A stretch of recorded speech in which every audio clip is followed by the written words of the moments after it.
سخنان دارم این ناله سرده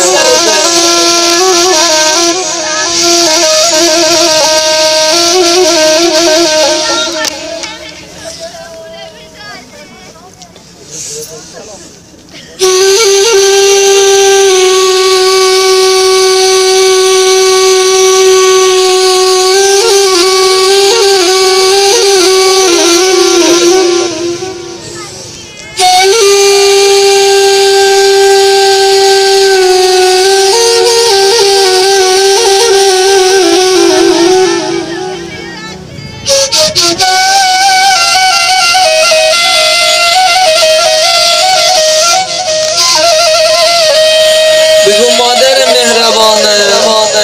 مادر عزیزم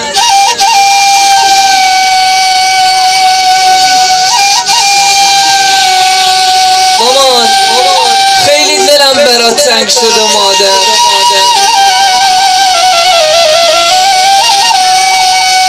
حاضرم تمام دار و ندارم و بدم مادر اگر شده یه بار دیگه اون صورت زیباتو ببینم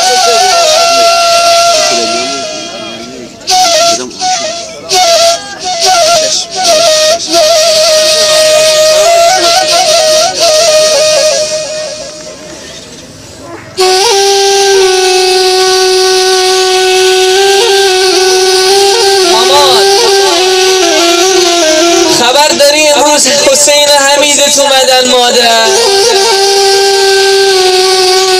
خبر داری دخترات اومدن مادر مامان خبر داری بابا رسولم اومد دور قبر تو جمع شدیم مامان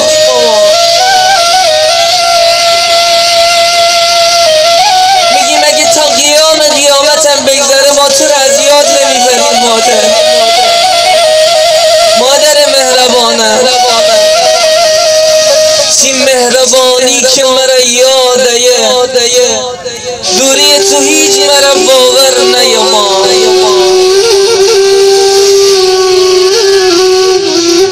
بگو مامان جان امان از روزگار بی کسی مار ای داد و بیدار غم تنهایی و دل واپسی ای داد و بیدار مامان خدیجه من امروز خیلی مهمان داری مادر امروز مردم رو دور خودم جمع کردم بگم آی مردم الان 1 ساله از غم فراق مادرم بیقرارم